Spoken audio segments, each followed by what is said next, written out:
So my last video had to do with October and Halloween movie recommendations and some of my favorite films to watch specifically in October, probably because they're more centered around Halloween or have more of a horror or scary element to them. And so this is just a video talking about things less specific to October that can be enjoyed in the fall time. I guess I could have made this in September, but I didn't, and so here it is. You can still enjoy them in October, and then they're good for November as well. And so I'm going to be talking about some books, some shows, and some movies.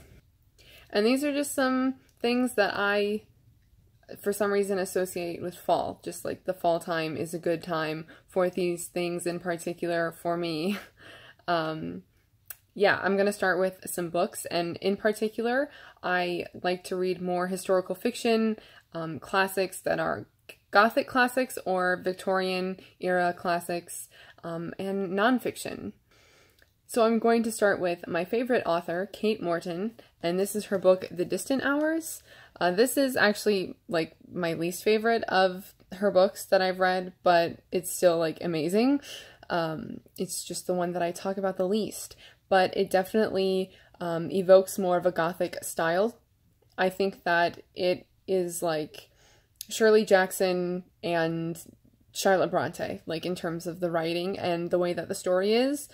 So this involves a trio of sisters, and they receive a letter that was like lost in the mail over decades, and it brings up secrets and things from the past that's like the main story, is what happens in the past, and then you get to see how it's affected this future, the present. The one thing that I remember like really specifically about this book though is that there's this, I think it's like a story that one of the characters tells another person, or it's like a dream she had, and it involves this like mud man that like crawled up the mansion and like roamed the house, or like he fell from the, I don't remember, but a mud man. I remember that, and that was like super, just really Gothic, and made me think of this big castle with like winding staircases and just like brick walls. I also have here House of Leaves by Mark Z. Danielewski, and I actually, like, this isn't a favorite book of mine. I gave this like a 3 out of 5 stars on Goodreads because I kind of struggled with it, as well as Johnny's parts I didn't like as much because I felt like it took me away from what I was more interested in, and it kind of disrupted the flow of the narrative.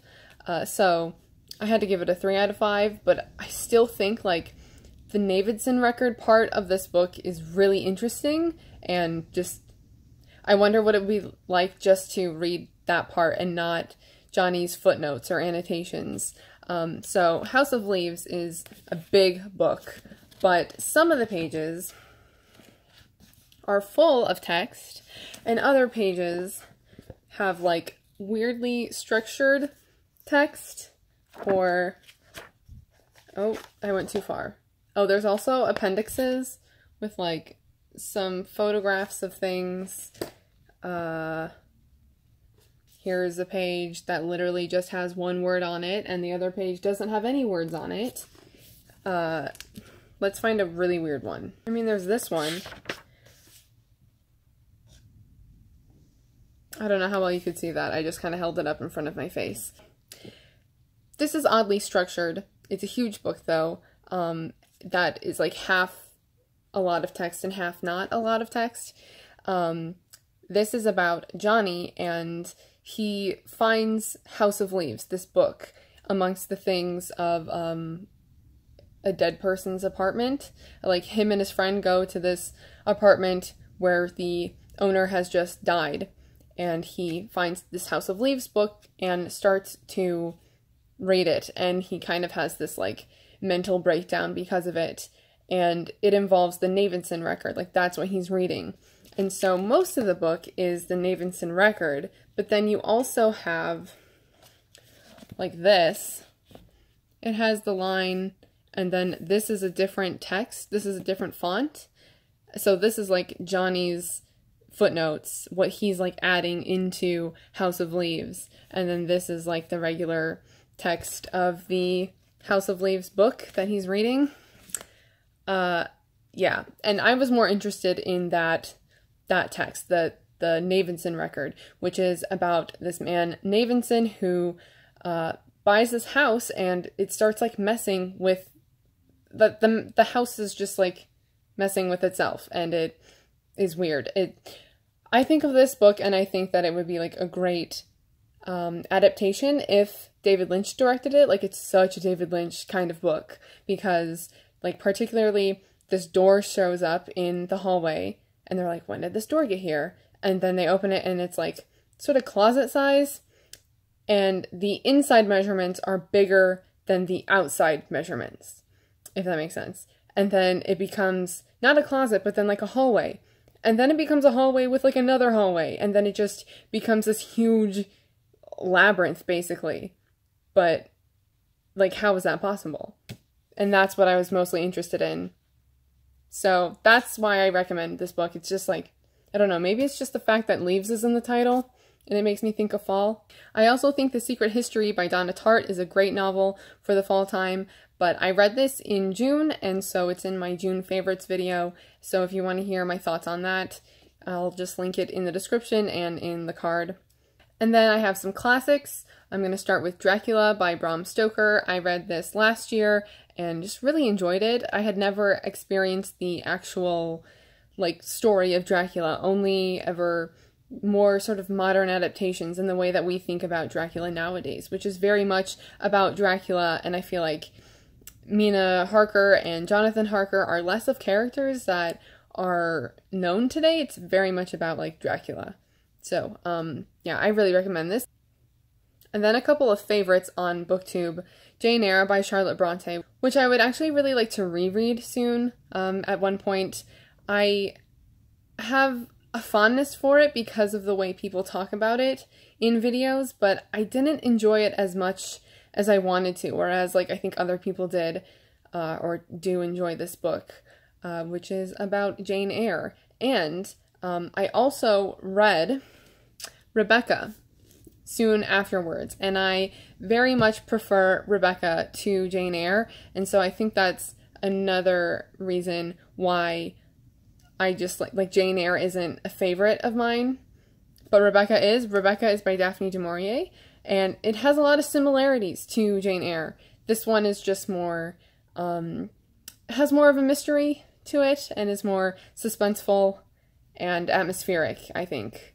I also have We Have Always Lived in the Castle by Shirley Jackson. This is unfortunately the only Shirley Jackson novel I've read. I would really like to read The Haunting of Hill House, because even though like that Netflix TV show doesn't even look like it's based on that book, but whatever. I hear that's a great novel, so I would like to read that. So I'm going to recommend this Shirley Jackson novel instead. Her writing is just very, it's like otherworldly almost. Like, it kind of makes me feel uncomfortable. This is about a couple of sisters who live in this house with their Uncle Julian, and they're the only members left of the family. The other family members died somehow, and I'll just leave that a mystery to you. Then their cousin Charles shows up, and he kind of starts to, he doesn't seem like who he says he is, and he messes sort of with the townspeople who have isolated this family. Like, they're very different from the townspeople. The Phantom of the Opera by Gaston LeRoux, which is, like, I love The Phantom of the Opera, and I actually think of this novel more as, like, an adventure story almost, because of the obstacles and, like, things that Raoul has to do towards the end of the novel. I just think it's more adventurous and less of a love story than, like, people kind of make it out to be or may assume it is because of the musical and the way that it's portrayed nowadays. I love this. And it actually reads, I don't know who the translator is of this one. I'll look at it. Translated and edited by Muriel Ribiere. And yeah, I don't know if it's just this translation or what, but it felt very modern. Like, I didn't, like, the language didn't seem too much like a classic. And Rel's my favorite character. I feel like he's the main character. Did I say that already? He's the main character.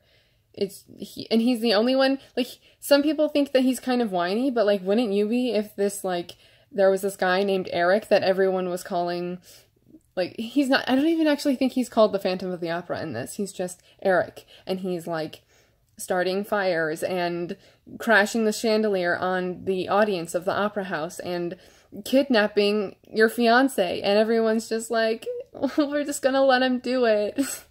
What are you doing? I love this book. This is just a bind-up of like 10 stories by Edgar Allan Poe, so I definitely recommend some Edgar Allan Poe in the fall time. In particular, my favorite stories from him are The Cask of Amontillado and The Fall of the House of Usher. Those would be my top two, which I don't even think are in this edition. Yeah, but this is just the only Edgar Allan Poe book that I have, and it's actually my brother's, but he gave it to me because I was always borrowing it, and he never read it. And lastly, for the classics, I have The Picture of Dorian Gray and Other Writings by Oscar Wilde. There's Oscar Wilde sitting on a, I don't even know what he's sitting on, but there's Oscar Wilde. I love The Picture of Dorian Gray. It has this really good mixture of, like, being written really beautifully, but it's still, like, kind of morbid and grotesque. And it's just, like, this weird dynamic that I really enjoy, especially in Gothic novels or Gothic stories. And this is about Dorian Gray and this portrait that ages instead of him. And it also reflects any sins that he commits, and basically the corruption of his soul is, like, depicted in the portrait. I don't think that's a spoiler anymore. I mean, I feel like most people know that that's what The Picture of Dorian Gray is about. And then for some nonfiction, I have Fun Home by Allison Bechdel, which is a graphic novel, and this is about Alison Bechdel growing up, but then also her father. It mostly has to do with Allison coming out as a lesbian, and then in terms of her father, it's him, the way that he raises Allison and her siblings, and is a closeted gay, and commits suicide. And I do want to sort of emphasize, though, that Allison and her family say that he committed suicide, even though it's not specifically a suicide. Like, he was hit by a truck, and just the way, like, it would have been really obvious for the driver to see him and for him to see the driver. Like, it could have been an accident, but more likely it would be because he jumped out in front of the truck, you know, last second. Girl Interrupted by Susanna Kaysen. This is a memoir about Susanna's time at McLean Hospital. She was sent there upon seeing a psychiatrist or psychologist, and McLean Hospital is known for its sort of the treatment of its patients and the progressive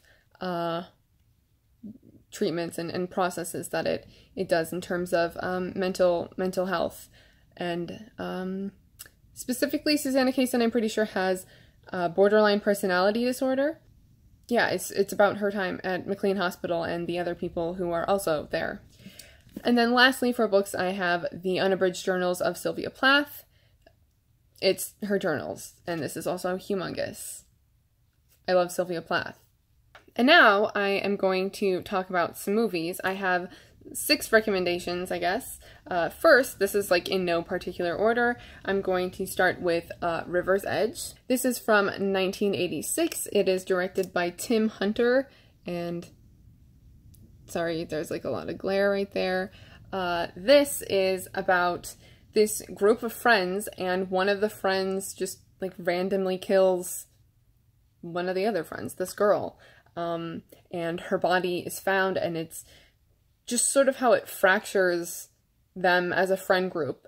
But there's that, like, oh, should we help him? Should we go to the police? It's that struggle of he's our friend, but he just committed this heinous act. I actually think that this is just like not talked about enough. I love this movie.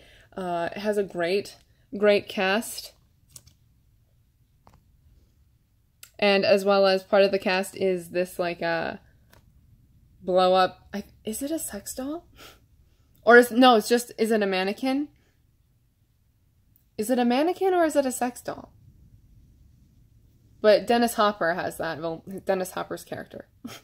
Then I have Judex from 1963, directed by Georges Franju, and this is the same director as Eyes Without a Face, but I actually like Judex better. Oh my god, I think I barely remember what this is actually about, but what I distinctly remember is the way that it feels like it's a film from like the 30s maybe, but it's not. It's from the 60s, and I was like really surprised by that.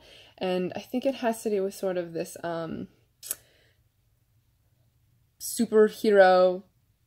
I'm pretty sure it's like inspired by Phantom. It's actually, where'd Phantom of the Opera go? I don't know where Phantom of the Opera went, but it like has a similar cover to the Phantom book that I showed you, that I'm trying to not knock everything down. This, like, it kind of looks like this. You know what I'm talking about. You know what it is. And this has to do with, like, I think someone being kidnapped and then this sort of weird superhero thing that comes to the rescue. I just really recommend this. It's been a while since I've seen it, but I remember really, really liking it. Obviously, I need to give it a rewatch. Then I have Jane Eyre from 1943. This is the one with Joan Fontaine and Orson Welles, and I mean, Jane Eyre is just perfect for the fall time, I think. As well as, I really like the sort of contrast in this, just like with it's in black and white, but like with the colors of grays. It has like a higher contrast, I feel like, and just makes me think of the fall. I don't know. I don't have a very good explanation for this, I guess. And this is directed by Robert Stevenson. And then probably in its image, the epitome of fall, Fantastic Mr. Fox, which my camera is just like really not focusing, and I'm super sorry about that. This is, oh my god, not focusing. This is directed by Wes Anderson. This is from 2000. Is it maybe too busy to even like recognize what's happening here? This is from 2009. It's Fantastic Mr. Fox, based on Roald Dahl's children's novel. And just look at this. Like, that's the only explanation I have. Just look at it, except for the fact that it's out of frame. Here's the booklet. Beautiful. And actually, this is out specifically because I need to rewatch it. And I'm just going to set that down now. And then I have Black Narcissus from 1947, directed by Michael Powell and Emeric Pressburger. Okay, yeah, I was just like making sure I wasn't mixing up their first names. I love this film. This is actually my favorite Powell and Pressburger film. And I think I like it more and more every time I watch it. Like, I don't know what it is. I rewatch it pretty often, to be honest, and I'm very much looking forward to rewatching it pretty soon. And I think I'm even more, like, entranced by Sister Ruth in this. Ruth, right? She's the one who goes, like, kind of crazy, but, like, not even crazy. It's just, like, normal. Yeah, but they make her look like she looks crazy. And it's not even that she's crazy. It's just like, I have lipstick on. I'm not wearing my... I'm sorry, I don't know what nuns wear. She's not wearing it anymore. She's wearing a skirt or a dress. So this is about a group of nuns who try to start a convent in this area of the Himalayan mountains. And previously, a convent has tried to been established there, but it just never works out. And it has to maybe do something, has something to do with the air there, the atmosphere of that area. Then the last film that I have to recommend is Dead Poets Society. I have this steelbook that I got from Zavi, or Zavi, however you want to say it. And I mean, this is just like school kind of stories, I just think of the fall time, especially because most of them if the school is like a major part of the plot of the story, then usually it makes me think of the fall time because it'll most likely have to do with school starting. And now I have a bunch of TV shows to recommend and that like I like to watch in the fall time, and I have this piece of paper here that they're listed on, so if I'm looking in this direction, that's what I'm looking at. And this is in no particular order. So first, I'm going to mention Bewitched, which is like one of my favorite series from my childhood. I cannot speak anymore. And so these are the first 5 seasons. I think I have the 6th and 7th on my computer somewhere, but this has 8 seasons, and I really should just get like the box set with all the seasons because it's probably cheaper than getting the physical edition of the rest of the seasons. Here is just the cover of the first season here, and this is about Samantha, who marries, she's a witch, but she marries a mortal, a person, just a regular human being. And this was on from 1964 to 1972, and I loved the show growing up, which is why I have like the DVD copies of the first 5 seasons. And I actually have not rewatched this in a really long time, and it's just something that I'm always like, I should just watch Bewitched while I'm doing something else, because it's so enjoyable. And then 3 shows that I've previously talked about recently in probably my September favorites video. Merlin, I don't know, something about like the historical, just more historical things I like to watch during the fall, as well as it's like fantasy, so I really like to watch Merlin in the fall time. That has 5 seasons. It was on from 2008 to 2012. And then 2 shows that I'm always mentioning, Buffy and Angel. I mean, they're just fall-time shows. Buffy the Vampire Slayer and Angel, which is sort of like a companion / spin-off show to Buffy. Like Angel was a character on Buffy, and then he goes off and does his own thing. So Buffy is 7 seasons. It was on from 1996 to 2003, and Angel is 5 seasons, which was on from 1999 to 2004. And then, similar to sort of like around the same time as Buffy and Angel, and sort of similar to that, is Charmed, which is about 3 sisters who discover that they are witches, and this has 8 seasons. It was on from 1998 to 2006, and I think there's like this reboot that happened. I'm not sure. I'm not interested. Like, I'm fine with Charmed as we have it. Hemlock Grove, which is sort of like this horror show. I'm not sure like it's like supernatural horror, pretty dark as well. I specifically recommend the first season. That's my favorite of the 3, and that's what it's actually based on a book, and basically that book is like the first season. The first season is the book. The other 2 seasons are fine. It's just the first is like the best. And so that has 3 seasons. That was on from 2013 to 2015, and that's a Netflix original show, I'm pretty sure. So that's like only available on Netflix, unless you like buy it physically. A couple more historical shows. The Tudors, which has 4 seasons, and was on from 2007 to 2010. This is about the Tudors, the Tudor family in history of England, you know, King Henry VIII with his 6 wives. That's what the show is about. And The Borgias, which was 3 seasons. Unfortunately, it was canceled. I think it was like going to be the same way that The Tudors was, which is basically like King Henry, or Henry becomes king, and then it goes until his death, and then The Borgias would be about the Borgia Pope until his death. But unfortunately, it was canceled after the 3rd season, and that was on from 2011 to 2013. Twin Peaks. I specifically watch, Twin Peaks is my favorite show, so I cannot talk about it for too long. I always rewatch Twin Peaks around Thanksgiving time, because that's the first time I ever rewatched it. That was the second time I ever watched it. I watched it over a Thanksgiving break, and so it's just a great time. Plus, Pi. And then lastly, 2 more shows that I actually have. Penny Dreadful, which has 3 seasons, and these are the first 2 seasons. This involves classic Gothic literary characters coming together, and it's horror and character-based and just really great. And then The Nick, which is a show, this is the second season, this is the first.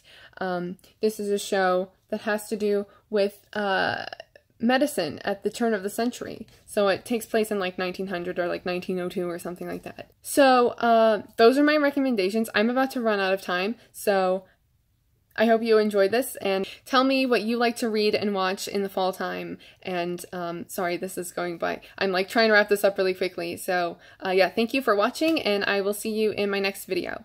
Bye.